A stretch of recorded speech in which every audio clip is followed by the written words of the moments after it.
We're now going to talk about freedom in the arts. It's an organisation which will tackle what it describes as the culture of fear and intimidation in the creative industries. The group will offer support to artists who find themselves or their work cancelled, and they will also be directed towards legal advice if necessary. The organisation has been co-founded by dancer and choreographer Rosie Kay, who joins me now. Welcome to the show. Well, I should say welcome back to the show. Rosie, a lot of people who watch the show will have seen you on the show before, talking about your story and how this came about. Very briefly, just tell us what happened to you. I was defending women's rights in my own home with a cast of dancers from my production that was about to open, and they took offence and complained, and that escalated, and in the end I resigned my own dance company. So I've spent about the past 18 months working legally to make sure I own all my work and my name. Yeah. And I set up a new company, and we've already been touring the UK. What's great is that you've actually done something. You've set up a new company, you're producing work again. Yeah. You didn't allow yourself to be cowed. But a lot of people, they just think, you know, if you have your own company and you can get cancelled from it, what hope is there for anyone else? Well, that's it. And it was just so bizarre, and I sort of fought my way through.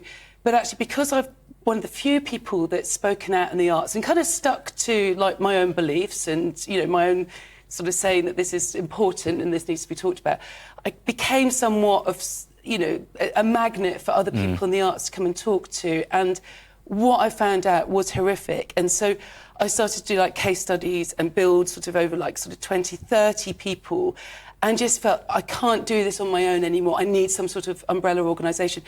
So I'm not just speaking on behalf of myself anymore, I'm speaking on behalf of other artists. It's really important because it's not just about the gender issue. There's all sorts of ways that you can tread on a landmine these days, which means that as an artist, you're no longer able to produce work, right? That's right, and actually that's a really interesting part about this. Freedom in the arts is about any issue. Yeah. That people have been told they're not allowed to do this, or their work's been cancelled, or their shows have been cancelled. Or we've also found out there's kind of like secret rules that you're not allowed to put things inside your own work. Yes. So it can be your beliefs, or it can be actually the work you make. Yeah. So there's an atmosphere of, like, extreme censorship going on all levels. Artists are doing it, gatekeepers are doing it, producers are doing it. So the art is going to suffer. So, I mean, that's one of the other things about the artist, is they should be free thinkers, right? And in a healthy artistic society, surely you'll have lots of different types of views being represented and explored and interrogated. Oh, yes, I wish. I mean, I think the arts are also particularly vulnerable. Yeah. They have less security in terms of their contracts. There's also much less legislation. It's not like the university's free speech kind of act that's come in.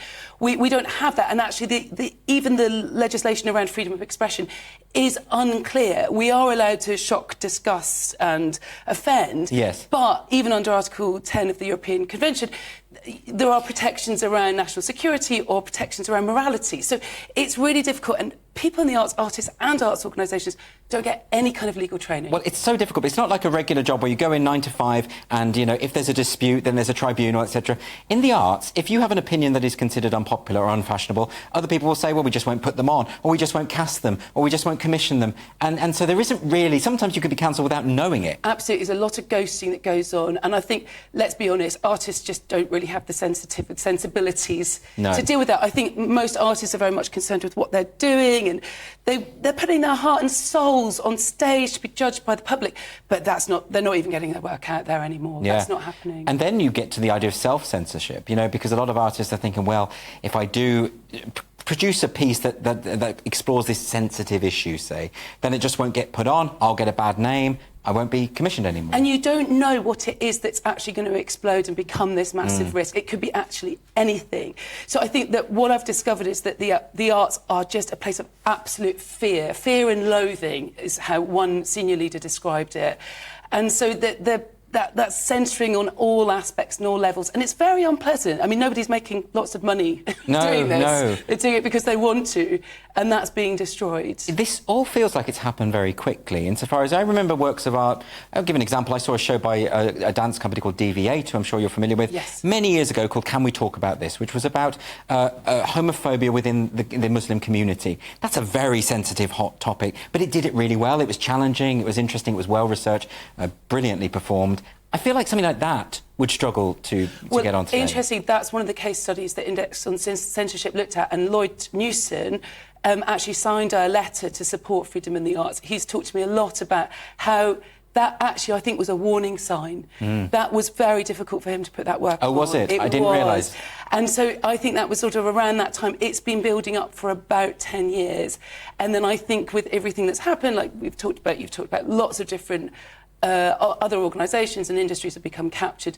The arts actually have gone for it absolutely full, hard, there has been no dissent, or very little anyway. But with freedom in the arts, there's the question of self-censorship, but then there's also the question of people who are explicitly cancelled. I spoke to James Dreyfus on this show, who had his name and image removed from a Doctor Who project because of his opinions, which should never happen. Will you be able to help people like that? Yes, and we're going to try. We don't have our own sort of legal department, but we do know people that can help advise, and we know where to signpost people to. I think the one side is looking after artists and helping them. The other is kind of going to arts organisations and saying, should you really be putting out big political statements? Is that really your role? What's in your articles and memorandums? What's the purpose of your artistic organisation?